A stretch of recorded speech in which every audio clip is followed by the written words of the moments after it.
Hello and welcome back to my page. You're very welcome here. I headed off to the Gaelic Grounds on Easter Sunday and I took the back roads in through Limerick, in through all the small towns of Limerick, and I was mesmerised by the beauty that was in front of me. Ancient buildings and churches and walls and vibrant towns and statues and churches, and the sky was gorgeous. And I stopped off here with a friend of mine. I was never here before. Look at this is just all around us in our country. A stone circle, an ancient tree, a gorgeous sky, standing stones there thousands of years, trees aching over them, and a countryside that is just heartbreakingly beautiful. Into the city of Limerick, a totally different kettle of fish, two sides to the city. I walked past Dolan's, I saw modern architecture, a brilliant bridge, the River Shannon flowing effortlessly underneath. Limerick is just a gorgeous, gorgeous, gorgeous county. And I can say this, there's Terry Wogan. How are things, Terry? Up the steps. I can say this, I'm from Cork and I just love being from Cork. But I have an affinity for Limerick and Limerick people and Limerick spirit. They're beautiful.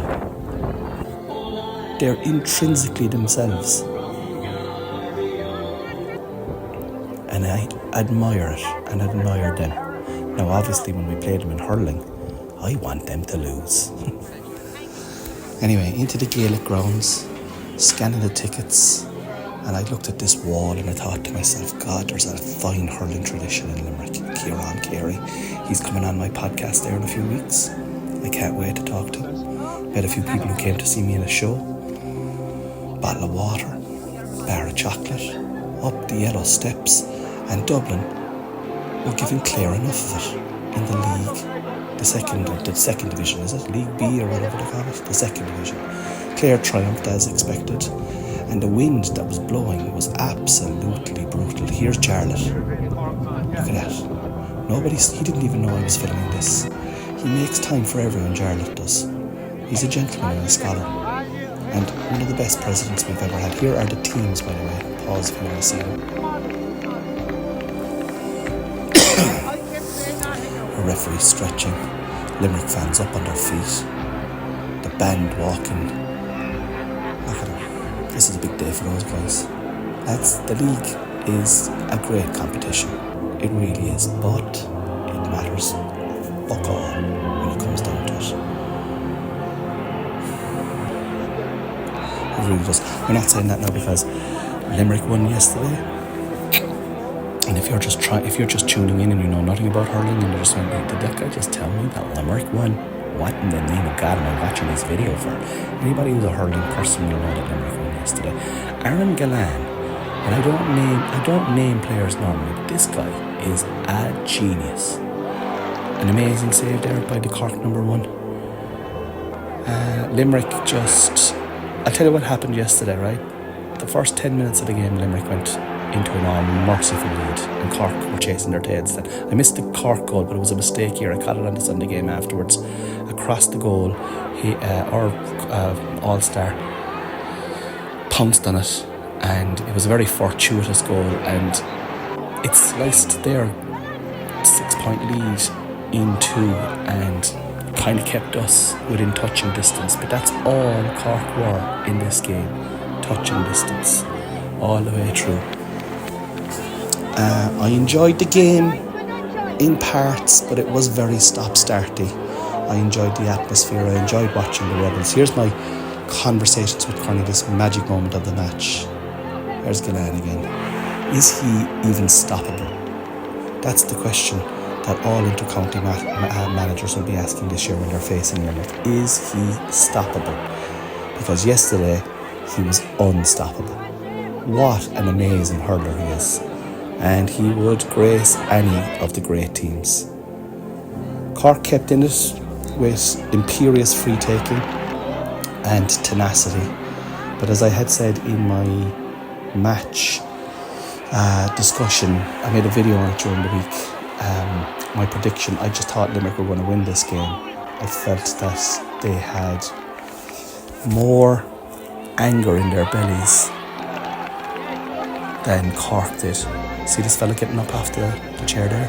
He'll be playing in the championship. He's a Cork player. He was rested yesterday. He's only a young fella. Half time there was only a puck of a ball in it. Lads, I have a podcast, Conversations with Cornelius. It's on all the old platforms. Go and tune into it. You can watch it as well. It's on YouTube, it's on Apple, it's on Spotify, it's wherever you get your podcasts. Second half was just a repetition of the first half. Some nice link play here by Cork. Cork got some nice scores, but as I said, there wasn't one period in the game yesterday where we were in the lead. There's the Limerick manager having a word with the linesman in his ear. Yeah, you got to do that when you're a manager. It's all about edges, isn't it, in this game? What edge can I have? I wouldn't be a fan of the Gaelic Grounds, even though the best game I saw last year was in the Gaelic Grounds. It's a wide open stadium, it's windy, it's blustery. Obviously when it's windy and blustery, on a fine day it's grand. But it's cavernous. I don't think it has a great atmosphere. I felt yesterday that as fans, I felt the Cork fans were muted. No, maybe they were given reason to be muted. But I didn't think the Limerick fans were too boisterous either. Look, a beautiful score here by number 12. Each and every one of this Limerick team are able to hurl at a very high level. Cork kept in touch here, and here's a fella that wasn't even on the panel last year. He ended up with 3 points yesterday. Just a jinky, dainty is probably the wrong word to describe him, but just so effective as a hurler. The referee for me, and I'm not on here lambasting referees. If anyone is a regular watcher of my videos, you know that I'm actually usually quite complimentary of referees, but yesterday he just had a poor game. And you know what? People can have poor games. Linesmen can have poor games. Banish doors can have poor games. Corner forwards can have poor games. And referees can have poor games. And yesterday I felt that the referee had a poor game for both sides. I mean, there was 10 frees to Limerick in the second half and 3 to Cork. And I just can't understand why there was only 3 frees to Cork. But anyway, maybe that's just because I'm a Cork fan. Maybe I've just got a little bit of... Maybe I've been drinking too much gin and bitter lemon. But as I said, Cork huffed and puffed. And they kept within touching distance for most of the game.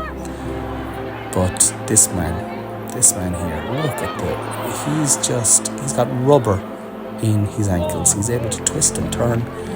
And our goalkeeper yesterday made 2 or 3 outstanding shot stops. Galan could have ended up with a hat-trick on another day.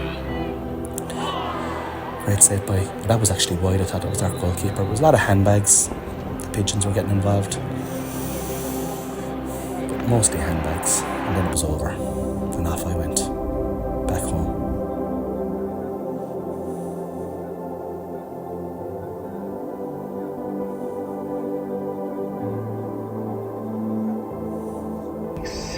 This day, 2 weeks at Simple Stadium, very little time. Yeah, it's a short turnaround, but look, boys are training since last November. They'll be ready once there's no knocks and injuries picked up. They'll be ready to go.